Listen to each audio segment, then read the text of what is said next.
Hello guys, welcome to my channel. This video guys ay magwa-wirings tayo ng microphone. So start na tayong mag-wirings guys.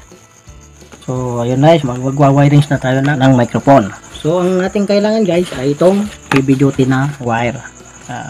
Ang ginagamit ko palang wire guys ay strands. Na ito, 7 meters na to. Pero dati ito guys ay 10 meters nung binili ko. Ngayon kailangan natin ng ito.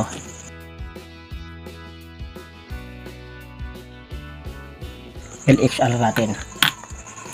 Ayan. Ito. Tapos kailangan natin ng cutter na pang tapos siyempre kailangan natin ng pang-inang. So start na tayo guys. So ang una kong ginagawa guys para hindi ko makilimutan itong mga na ito ay nilalagay ko na ito.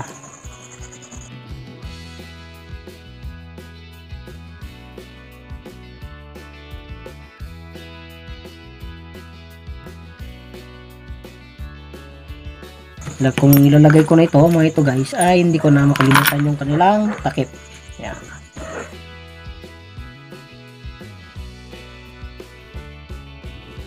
Sanayin natin ng ugong. Check natin. So yan guys, walang sagurusot na nakikita sa ating body ground. Next natin gagawin guys ay ilalagay ko yung ating XLR sa mismong ating microphone para magiging holder nya. Tapos makikita natin dito guys yung number nya. Ito yung number 1 guys. Tapos itong nawakan ng ating cutter, ito yung number 3. Tapos ito yung number 2. So kaskasin ko muna siya guys ng cutter. Ang purpose nito guys ay para sa ganun ay didikit yung ating lead or yung wire pag nilagay na natin.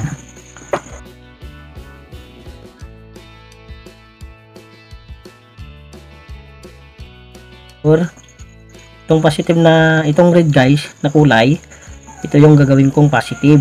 Ilalagay ko sa number 2 guys. Itong blue na wire ilalagay ko sa number 1. Tapos itong wire na ito guys na balatan, ito yung ilalagay ko sa number 3. So iinangin ko na siya guys. Yan.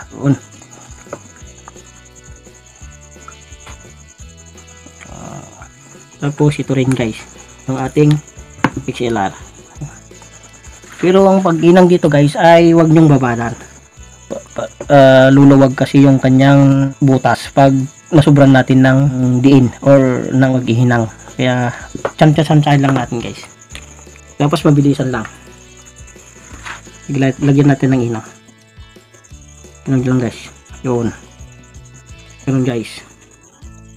Malagyan lang ng konti. Yan. Ito guys yung number 2. Ito guys, number 2. So yung number 2, itong red guys. May tatago natin lahat yung wire para iwas kuryente or iwas ugong. Yan, number 2 guys.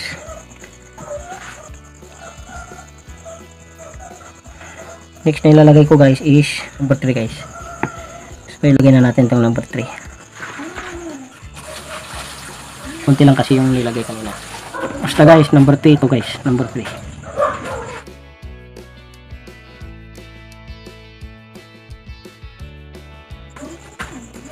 Ganyan muna dyan guys. Tapos itong blue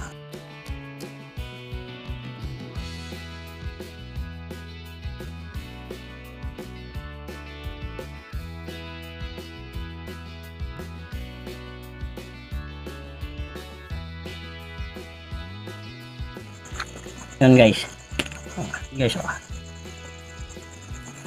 Then i-sure natin na walang nagdikit, walang nagsagursur na wire guys. Gamit tayo ng ito para ma-check din natin guys nga maganda yung pagkahinang niya. Yan. So okay siya guys.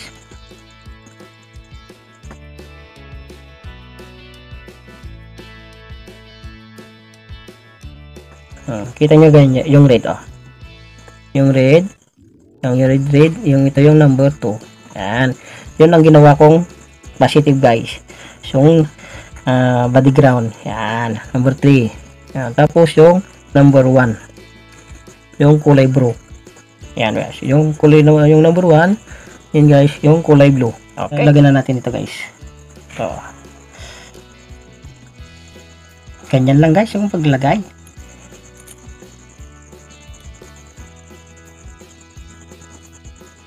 Yan. Tapos ito guys. Ito naman yung ating okay. Dapat ito guys nakagitna. Then lock na natin.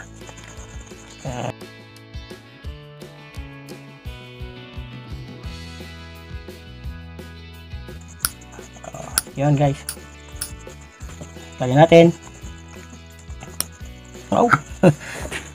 Fit na fit siya guys sa ating microphone. Yo. So lang natin nalagay ito. Yung male XLR natin. Kinakaskas ko ito guys. Kinakaskas ko yan. Ganyan. Yan. Kaskas ko dyan. Tapos ito rin guys. Itong gagawin natin na positive. Ito guys, connected siya dito. Dito guys, connected siya dito. Tungkol na dito guys. So, ilagay na natin. So, ito guys, huwag natin kalimutan na ilagay na muna ito.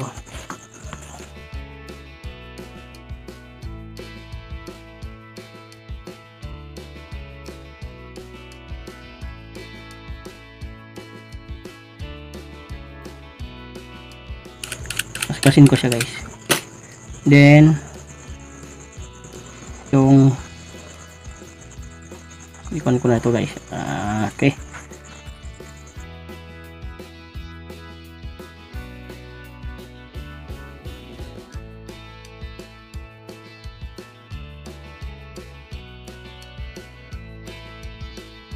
Baka bago ka lang sa aking channel, baka pwede naman paki-like itong video na to, then baka pwede naman paki-subscribe ako para sa susunod nating video ay updated ka.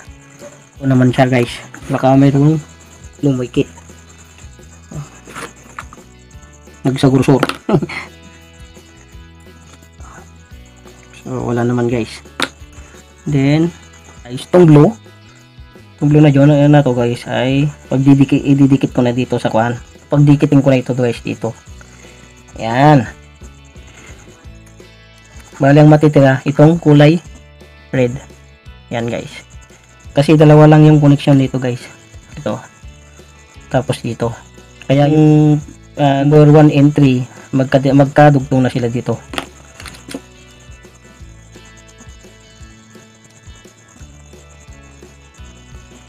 Yun guys. Yung lalagyan ko siya ng tingga. Lalagyan ko na rin ng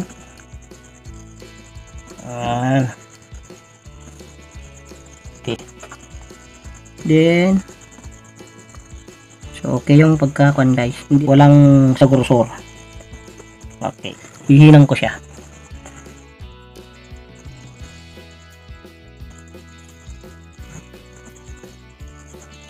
Yan. Then ito i-open ko lang konti. Okay. Tapos para minsan lang para didikit. So lagay na natin. Yo.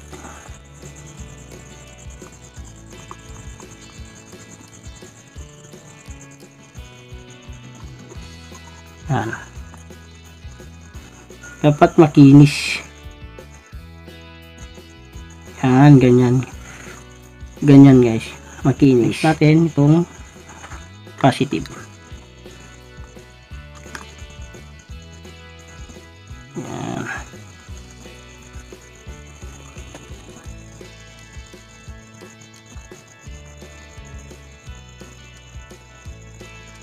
Huwag babaran tayo guys.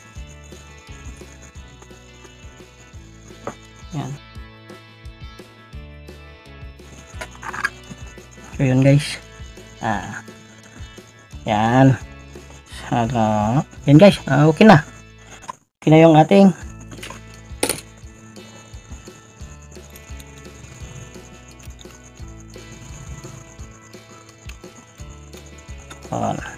tignan natin guys doon. I-check lang natin baka nagsumagi siya doon. So, pag ganito yung paggagawin ninyo guys, maganda hindi na kung ito mag-ground. Hindi na mangungurinti pag ganito yung gawa ninyo guys. Make sure nga hindi nakakon yung ating positive negative. Magdikit. Ayan guys. Para hindi magdikit guys ito. Ayan. Para makasure tayo na hindi yan magdidikit sa loob. Ayan. Kasi mayroon lang siya kon sa suporta. So, i-kwan lang muna natin ito guys. I-adjust lang muna natin.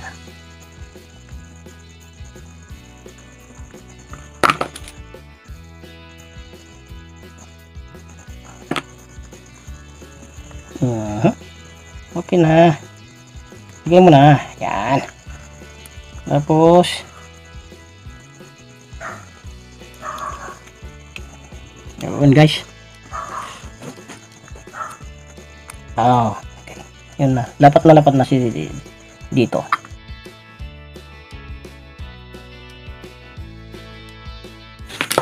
Yan. So ito na ating wire. So para makasure tayo na hindi yan na mag-ground. Okay. Testerin natin guys.